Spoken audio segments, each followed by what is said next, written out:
One question for you. Who is, because we're going to talk the Cowboys now, because you wanted to shit on Schotty. I do. It's a new segment. I don't want to give any life because I like Schottenheimer. We could make it a recurring segment. By the way, a lot of fun. Great article. I forget who wrote it.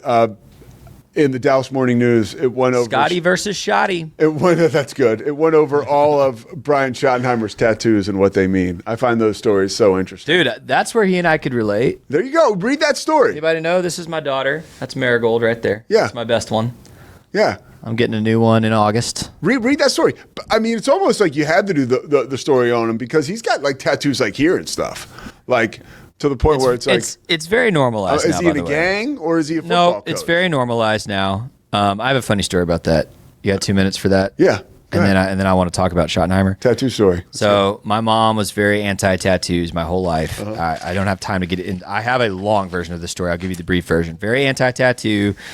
Would kick me out of the house if I got one in high school. Threatened to stop supporting me completely if I did it in college. So the week after I graduated from Baylor, I got my first tattoo. Yeah. And my mom had a really hard time with it. And I kept telling her, Mom, like, this is normal. This is normal. Like, you're not going to get a job. You're going to look like you're in a gang. No, Mom, like, this is normal. About a year later, my mom and dad go on an anniversary cruise. And the week after they get back, my mom's like, hey, I need to talk to you about something. I'm like, okay. She's like, I owe you an apology. And I have no idea what she's talking about. And she's like, your dad and I just went on that cruise. And I think every single human under the age of 40 had tattoos. She was like, you were right. It's very normal now. Yes, it is like, it is. There we go. Yeah, things are changing, Mom. I agree. I like your mom now, too. My mom's great. That's pretty cool. We need to get our moms in the same room. Oh, God, I would love that, Scotty. I think there's potential for that, too, actually. What's the potential for the Cowboys? All right. Hold on. Who's going to be your this is my one question. I know you want to talk quarterbacks. Who's going to be your starting running back? That's one of the many problems facing this team, Pete. You know that's important. In fact, Zach Owen asked me last week, what's the biggest question the Cowboys need to answer in camp? And I said, who's going to play running back? I mean, Jaden Blue's got to step up. Javonte Williams, I don't know. Blue's got the most upside, but I mean, none of these guys are starters right now. Deuce Vaughn, Miles Sanders. I love Deuce I Vaughn. don't know, man. I'd give Deuce Vaughn the ball. That's just me. All right, let's talk about quarterback, though, because you're pissed. Listen, Dak's in the doghouse with me. Why? And then Brian Schottenheimer added to it, and I need to vent. Thank you for giving me this space to vent. Pete, have you seen this video? I'm just going to... don't talk over the video, please. Just observe.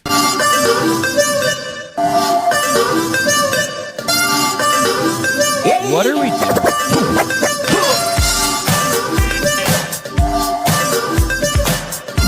Dak Prescott is riding a broom around like he's playing Quidditch. Pete, do you think in any universe we would see Tom Brady doing that on video? No, a couple times we saw Tom dance like a couple times at walkthroughs. Do you think in really any universe we would see Lamar Jackson doing that? No. So that video at the beginning of the weekend, that came out Friday, I think, had me a little upset. I'm like, guys, this is it. Like, we've talked about it. Dak's got about this season left, and we're done. Okay. Everybody's done with him. And he's riding a broom around practice like he's Harry Potter on the Quidditch squad. So I'm already upset. And then I saw this yesterday, this tweet. I need to take this headline down so we can read this tweet together. We're going to have fun and we're going to work. You can do both. In 1985, maybe people thought you couldn't do both, but we can, and we've proved that. We're going to prove that when you see us win a lot of football games. I want to be clear. Number one, Brian Schottenheimer, you have not proved jack squat, actually. You have never been a head coach in this league. Dak Prescott has not proven he can win a playoff game. You have not proven anything. So I hate this, Pete. I hate this. Read it one more time. We're going to have fun and we're going to work. You can do both. In 1985, maybe people thought you couldn't do both, but we can, and we've proved that. We're going to prove that when you see us win a lot of football games. What's wrong with that? I don't want to hear this man who's never coached a game in the NFL as a head coach, talk about how many football games we're going to win and stop criticizing us for having fun while my quarterback's riding around on a broom like Harry Potter. I don't want to hear that. I want us locked in on the results have been unacceptable. The way this franchise has played for this fan base for 30 years has been unacceptable. I think, and you have every right to criticize us until we go deep into the postseason. Yeah. I don't want to hear it's not 1985, bro. We can have fun at practice. Actually, screw that. No, I think you can. Here's my. So of the two concerns you just raised there, okay? I honestly, this sounds ironic. I'm way more concerned with Dak being one of my leaders. And here's why, okay? I'm looking at the list right now of NFL quarterbacks to win Super Bowls, okay? There's one guy on here who's corny. One guy. There's one guy on here who's corny. See if you can guess. And he should have won 2. All time? Yeah, of all the Super Bowl quarterbacks, there's one guy who's a corny MFer, and he's still playing, and he should have won 2 Super Bowls, and he only won 1. He's still playing? Yeah. I don't know. You sure? Yeah. All right, Russell Wilson. So Russell's yes, corny. And I'll tell you this. Yeah. I'm going out. And I'll just say this: the Cowboys don't have half as good of a defense this season as Russell Wilson had. Let me abandon all my ESPN affiliation and anything official about this. This is just pure guttural instinct. Okay, Russ is corny. It was documented in many a Now You Tell Us piece after he left the Seahawks that he wasn't necessarily a guy that a lot of those guys wanted to get behind. Right. But he won a Super Bowl. I go to my most personal, and this is why I have PTSD from corny quarterbacks. Donovan McNabb. The dude was so corny. I didn't like, I'm sure he's a great guy, but he was just corny and silly and goofy, and it seemed like he was tough. Not the guy to like lead men, right? Dak with the broom. That's the same deal. It's the same deal. Like, it's kind of like, agreed. It's hard. It's like that one Supreme Court judge, how he defined pornography. Like, I know it when I see it, you know? Like, I know corny behavior when I see it. RG3 was corny, dude. RG3 was corny. We love him, but he was corny. I remember McNabb, we were going to play the Cowboys. It was 2010 calendar year because it was January at this point in time. And he's coming out of the locker room to play you guys. It's at Jerry World. And he's on NBC, and NBC has him, and he does this like weird like guitar strum as he's walking. I remember being like, we are going to get our asses throttled. And we did. So I believe what you're saying is true. Can you win a championship with corny? It's happened one time with Russell Wilson. I mean, so the odds are stacked heavily against you. And most people would give the first credit, all credit to Russ, but like that defense won that Super Bowl. Yes. And won that season. Yes. So that's okay. So keep going on with your. So let me draw a parallel here because I think everything you just said about quarterbacks is true of head coach. Name a head coach who's won a Super Bowl who before the season is defensive and says, watch us win a lot of games this season. Andy Reid would never. My guy, Sirianni, did that. So, corny, if you want to say it's a trend, it's a trend. Did he do it before he ever coached a game in the NFL? He was super weird in his first press conference. So was Dan Campbell. But Sirianni strikes me as a hard ass. I don't think so. Okay. No. I'll take your word for that. I think he's like an eccentric coach. But I will tell you, too. I'm thinking of, like, Andy Reid would never. Bill Belichick would never.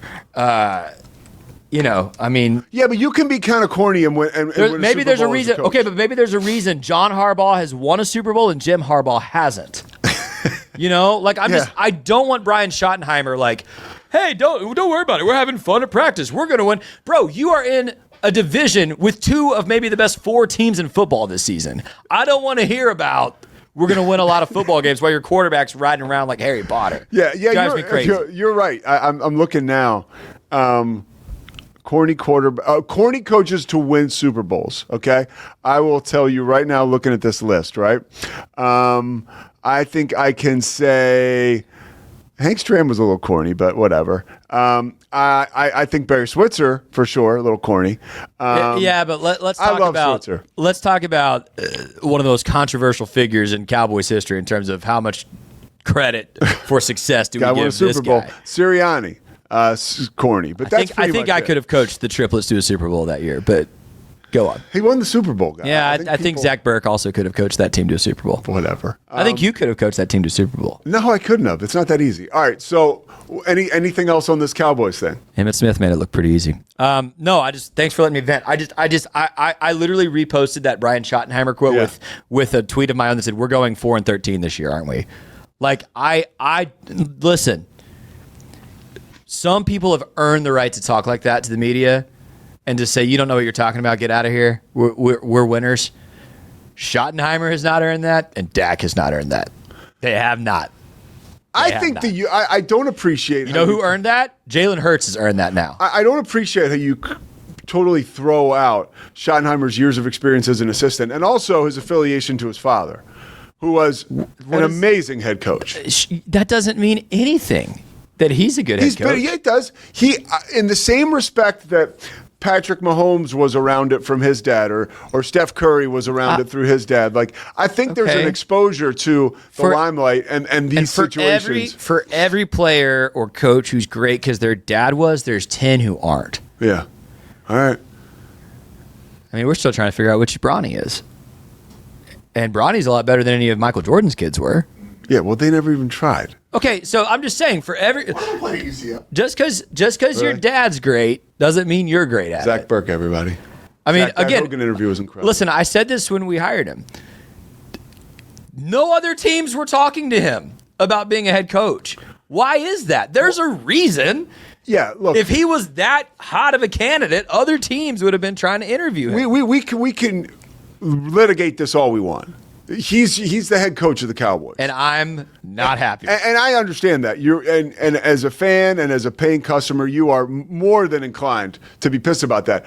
I do think that there's an upside here, and we've got to give him a chance. We've got, as much as you can say he can't say football is about having fun, we can't judge him until he gets significant time as a head coach. We can't.